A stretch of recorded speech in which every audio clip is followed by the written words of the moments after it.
Hi, welcome back അബ്ബ love and cooking stories. ഞാൻ റാവ്. ഇന്ന് ഞാനിവിടെ പരിചയപ്പെടുത്തുന്നത് ഒരു പൊതിത്തോരൻ്റെ റെസിപ്പിയാണ് കേട്ടോ. നമ്മൾ സാധാരണ തോരൻ ഉണ്ടാക്കുന്നതിൽ നിന്ന് കുറച്ചൊക്കെ വ്യത്യസ്തതയോടുകൂടി നമുക്കൊരു ടേസ്റ്റി ആയിട്ടുള്ള പൊതിത്തോരൻ ഉണ്ടാക്കിയെടുക്കാം. നമ്മൾ സാമ്പാറിനെല്ലാം കഷ്ണങ്ങൾ വാങ്ങിയെടുത്ത് അതിൽ നിന്നെല്ലാം മിച്ചം വരുന്ന കഷ്ണങ്ങൾ വെച്ചിട്ടാണ് ഈ തോരൻ ഉണ്ടാക്കിയെടുക്കുന്നത്. അപ്പൊ അതിനായിട്ട് ഞാനിവിടെ എന്തെല്ലാമാണ് ഉപയോഗിക്കുന്നത് എന്ന് നമുക്ക് നോക്കിയാലോ.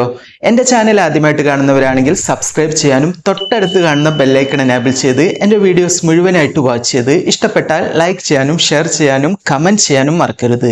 ഇനി നമുക്ക് നേരെ റെസിപ്പിയിലോട്ട് പോകാം.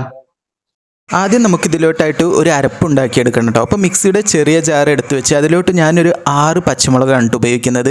അധികം എരിവില്ലാത്ത 6 പച്ചമുളകാണ് ഞാനിവിടെ ഉപയോഗിക്കുന്നത് കേട്ടോ. ഇനി ഇതിലോട്ടായിട്ട് ഒരു 1.5 കപ്പ് അളവിൽ തേങ്ങാ ചിരവിയത് ഇട്ട് കൊടുക്കണം കേട്ടോ. തേങ്ങാ ചിരവിയത് കുറച്ച് അധികം ഉപയോഗിക്കുകയാണെങ്കിൽ നല്ലൊരു ടേസ്റ്റ് ആവും കേട്ടോ നമ്മുടെ ഈ തോരന്. ഇനി ഞാനിവിടെ ഒരു 10 ചെറിയ ഉള്ളിയാണ് കേട്ടോ ഇതിലോട്ടായിട്ട് ഉപയോഗിക്കുന്നത്. ചെറിയ ഉള്ളിയുടെ അളവും അതുപോലെ തന്നെ കുറച്ച് കൂടുതൽ ഉപയോഗിക്കുകയാണെങ്കിൽ നല്ലതാണ് കേട്ടോ. ഇനി ഞാനിവിടെ ഒരു 7 വെളുത്തുള്ളി കൂടി ആഡ് ചെയ്ത് കൊടുക്കുന്നുണ്ട് കേട്ടോ. ഈ സമയത്ത് തന്നെ നമുക്ക് ഇതിലോട്ട് ആവശ്യത്തിനുള്ള ഉപ്പ് കൂടി ആഡ് ചെയ്ത് കൊടുക്കാം കേട്ടോ. ഞാനിവിടെ കല്ലുപ്പാണ് ഉപയോഗിക്കുന്നത്. അത് കാരണം ഈ സമയത്ത് തന്നെ നമുക്ക് ഇതിലോട്ട് ആഡ് ചെയ്ത് ഈ രീതിയിൽ അരച്ചെടുത്താൽ മതി കേട്ടോ. ഇനി നമുക്ക് ഇതിലോട്ടായിട്ട് ഒരു ടീസ്പൂൺ അളവിൽ നല്ല ജീരകം കൂടി ഞാനിവിടെ ആഡ് ചെയ്ത് കൊടുക്കണ്ടേ. നല്ല ജീരകം കുറച്ച് കൂടുതൽ ഉപയോഗിക്കുകയാണെങ്കിൽ നല്ലൊരു ഫ്ലേവർ ആയിരിക്കും കേട്ടോ നമ്മുടെ ഈ തോരന് കഴിക്കാനായിട്ട്. ഇത് ആവിയിൽ വേവിച്ചെടുക്കണതാണല്ലോ, അപ്പം നല്ലൊരു ടേസ്റ്റ് ആവും കേട്ടോ. ഇനി ഞാനിതിനെ ഈ ഒരു പരുവത്തിലാണ് ഇവിടെ അരച്ചെടുത്തിട്ടുള്ളത് കേട്ടോ. ഒരു തരുതരുപ്പായിട്ടുള്ള ഒരു പരുവത്തിൽ വേണം നമ്മളിതിനെ അരച്ചെടുത്ത് മാറ്റി വെക്കാനായിട്ട് കേട്ടോ. ഇത് നമുക്കൊരു സൈഡിലോട്ട് മാറ്റി വെച്ച് ഇനി നമുക്കൊരു വലിയൊരു പ്ലേറ്റ് എടുത്ത് വെച്ച് അതിലോട്ട് ഞാനൊരു 1/4 കപ്പ് അളവിൽ പാവക്ക ഇതുപോലെ കൊത്തി അരിഞ്ഞ് കഴുകി വൃത്തിയാക്കിയതിന് ശേഷം ഇതിലോട്ടായിട്ട് ആഡ് ചെയ്ത് കൊടുക്കുന്നുണ്ട് കേട്ടോ. ഈ ഒരു രീതിയിൽ വേണം നിങ്ങൾ പാവക്ക അരിഞ്ഞെടുക്കാനായിട്ട്. വളരെ തിന്നായിട്ട് വേണം കേട്ടോ നമ്മൾ പാവക്ക അരിഞ്ഞെടുക്കാനായിട്ട്. ഇനി നമുക്ക് ഇതിലോട്ടായിട്ട് ഒരു 1.5 കപ്പ് അളവിൽ പയറാണ് ഞാനിവിടെ ഉപയോഗിക്കുന്നത് കേട്ടോ. പയറിനെ അതുപോലെ തന്നെ ചെറുതായിട്ട് അരിഞ്ഞെടുക്കണം. ഈ ഒരു രീതിയിലാണ് ഞാൻ അരിഞ്ഞെടുത്തിട്ടുള്ളത് കേട്ടോ. നമ്മൾ സാധാരണ തോരനൊക്കെ ഉണ്ടാക്കിയെടുക്കാനായിട്ട് അരിഞ്ഞെടുക്കുമല്ലോ പയർ, ആ ഒരു രീതിയിൽ വേണം അരിഞ്ഞെടുക്കാനായിട്ട് കേട്ടോ. എന്നിട്ട് ഇതുപോലെ നമുക്കൊരു 2 പച്ചക്കായ ഇതുപോലെ തന്നെ അരിഞ്ഞെടുക്കണം, പൊടിയായിട്ട് അരിഞ്ഞെടുക്കണം കേട്ടോ. അത് ഏകദേശം ഒരു 2 കപ്പോളം ഉണ്ടാവും. അതും ഇതിൻ്റെ കൂടെ നമുക്ക് ആഡ് ചെയ്ത് കൊടുക്കാം. ഇനി നമുക്കിതിലോട്ടായിട്ടൊരു 1/4 ടീസ്പൂൺ അളവിൽ മഞ്ഞൾപ്പൊടിയാണ് ഞാനിവിടെ ഉപയോഗിക്കുന്നത്.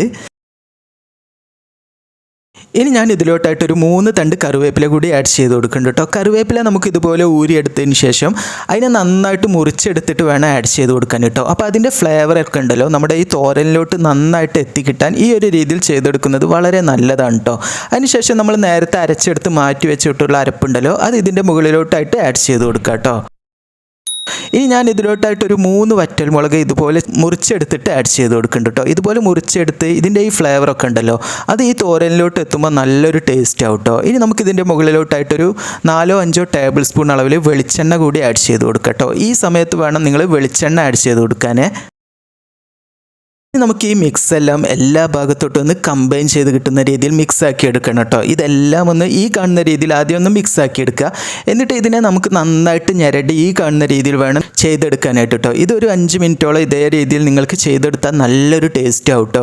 ഇത് കണ്ടില്ലേ, ഇതിൽ നിന്ന് കുറച്ച് വെള്ളം എല്ലാം ഇറങ്ങി വരും. ഇനി ഞാൻ ഇതുപോലെ ഒരു വാഴയില നന്നായിട്ട് വാട്ടിയെടുത്ത് അതിൻ്റെ മുകളിലോട്ട് ഒരു ചെറിയ കഷ്ണം വാഴയില കൂടി വെച്ച് കൊടുത്ത് അതിൻ്റെ മുകളിലോട്ടായിട്ടാണ് ഞാൻ ഈ മിക്സ് ആഡ് ചെയ്ത് കൊടുക്കുന്നത് കേട്ടോ. എന്നിട്ട് നമുക്കിതിനെ നന്നായിട്ട് പൊതിഞ്ഞ് കെട്ടണം കേട്ടോ. നന്നായിട്ട് എന്ന് വെച്ചിട്ടുണ്ടെങ്കിൽ ഇതൊന്നും പൊട്ടാത്ത രീതിയിൽ നല്ല രീതിയിൽ ഇതിനെ കവർ ചെയ്തെടുത്ത് നമുക്കിതിനെ പൊതിഞ്ഞെടുക്കാം കേട്ടോ. ഈ ഒരു രീതിയിൽ വേണം നിങ്ങൾ പൊതിഞ്ഞെടുക്കാൻ കേട്ടോ. ഒരു വാഴയില കൂടി ഇതിൻ്റെ മുകളിലോട്ടായിട്ട് വെച്ച് കൊടുത്ത് ഒന്നുകൂടി പൊതിഞ്ഞെടുത്ത് ഒരു ഉണങ്ങിയ വാഴനാര് വെച്ച് ഇതുപോലെ നമുക്കിതിനെ കെട്ടി വെച്ച് കൊടുക്കാം കേട്ടോ. എന്നിട്ട് നമുക്കിതിനെ ഒരു പ്ലേറ്റിലോട്ട് മാറ്റി വെക്കണം കേട്ടോ. ഇതേ രീതിയിൽ തന്നെ നിങ്ങൾക്ക് ചെറിയ പൊതികളായിട്ട് ഉണ്ടാക്കിയെടുത്ത് നിങ്ങൾക്ക് വേവിച്ചെടുക്കാനായിട്ട് പറ്റും കേട്ടോ. അപ്പോൾ അതിനെ തിരിച്ചും മറിച്ചും ഇട്ട് കൊടുക്കേണ്ട ആവശ്യമില്ല. ഞാനിത് വലിയ പൊതി ആയത് കാരണം തന്നെ തിരിച്ചും മറിച്ചും ഇട്ട് കൊടുത്തിട്ടാണ് വേവിച്ചെടുക്കുന്നത് കേട്ടോ. അപ്പോൾ ഈ ഒരു രീതിയിൽ ഇതിനെ പ്ലേറ്റിലോട്ട് മാറ്റി വെച്ച് ഈ ഞാനിവിടെ ഒരു ഇഡ്ഡലിത്തട്ടിൽ വെച്ചിട്ടാണ് ഇതിനെ ആവി കയറ്റിയെടുക്കുന്നത്. അപ്പോൾ അത് ഞാൻ കുറച്ച് നേരം മുമ്പൊന്ന് തിളപ്പിക്കാനായിട്ട് വെള്ളം വെച്ചിട്ടുണ്ടായിരുന്നു. ഇപ്പോൾ നന്നായിട്ട് തിള വരാനായിട്ട് തുടങ്ങിയിട്ടുണ്ട്. അതിനുശേഷം അതിൻ്റെ മുകളിലോട്ടായിട്ട് നമുക്ക് ഈ പൊതി വെച്ച് കൊടുക്കാം കേട്ടോ. ആ ഒരു രീതിയിൽ വേണം നിങ്ങളിതിനെ വേവിച്ചെടുക്കാൻ കേട്ടോ. ഈ ഒരു രീതിയിൽ വെച്ച് കൊടുത്ത് നമുക്കിതിനെ അടച്ച് വെച്ചിട്ട് ഒരു അരമണിക്കൂർ നേരം വേവിച്ചെടുക്കണം. വേവിച്ചെടുക്കുമ്പോൾ ഇത് ഒരു 10 മിനിറ്റ് കഴിഞ്ഞ് നമുക്കിതിനെ മറിച്ചിട്ട് കൊടുക്കാം. പിന്നീട് ഒരു 10 മിനിറ്റ് കഴിഞ്ഞ് വീണ്ടും മറിച്ചിട്ട് കൊടുക്കാം. ആ ഒരു രീതിയിൽ വേണം നിങ്ങളത് വേവിച്ചെടുക്കാനായിട്ട് കേട്ടോ. ഇപ്പോൾ ഏകദേശം ഒരു അരമണിക്കൂറോളം നമ്മുടെ ഈ ഇത് വെന്ത് കിട്ടിയിട്ടുണ്ട്. തോരൻ നല്ല രീതിയിൽ തന്നെ നമുക്കായി കിട്ടിയിട്ടുണ്ട് കേട്ടോ. ഞാനിത് ഫ്ലെയിം ഓഫ് ചെയ്ത് വീണ്ടും ഇതിനെ അടച്ച് വെക്കുകയാണ് കേട്ടോ. എന്നിട്ട് ഞാൻ ഇതിനെ ഉപയോഗിക്കുന്ന അതേ നേരമാണ് ഓപ്പൺ ആക്കിയിട്ട് സെർവ് ചെയ്യുന്നത്. ആ രീതിയിലാകുമ്പോൾ കുറച്ചുകൂടി നമുക്ക് നല്ല ടേസ്റ്റി ആയിട്ട് ഈ ഇലയുടെ എല്ലാ ഫ്ലേവർ ഇതിലോട്ട് ഇറങ്ങി വരാനും നല്ലതാണ് കേട്ടോ.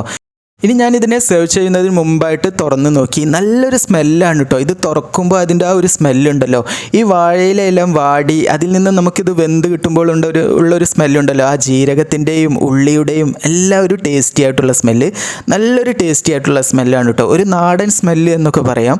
ഈ ഒരു രീതിയിൽ നിങ്ങളെല്ലാവരും ഒന്ന് ട്രൈ ചെയ്ത് നോക്കണം കേട്ടോ. നല്ലൊരു ടേസ്റ്റാണ് കേട്ടോ. നമുക്കിത് ഊണിൻ്റെ കൂടെ സെർവ് ചെയ്യുമ്പോൾ വളരെ ടേസ്റ്റി ആയിട്ടുള്ളൊരു ഫീലാണ്. അപ്പം നിങ്ങളെല്ലാവരും ഇതേ രീതിയിലൊന്ന് ട്രൈ ചെയ്ത് നോക്കണേ.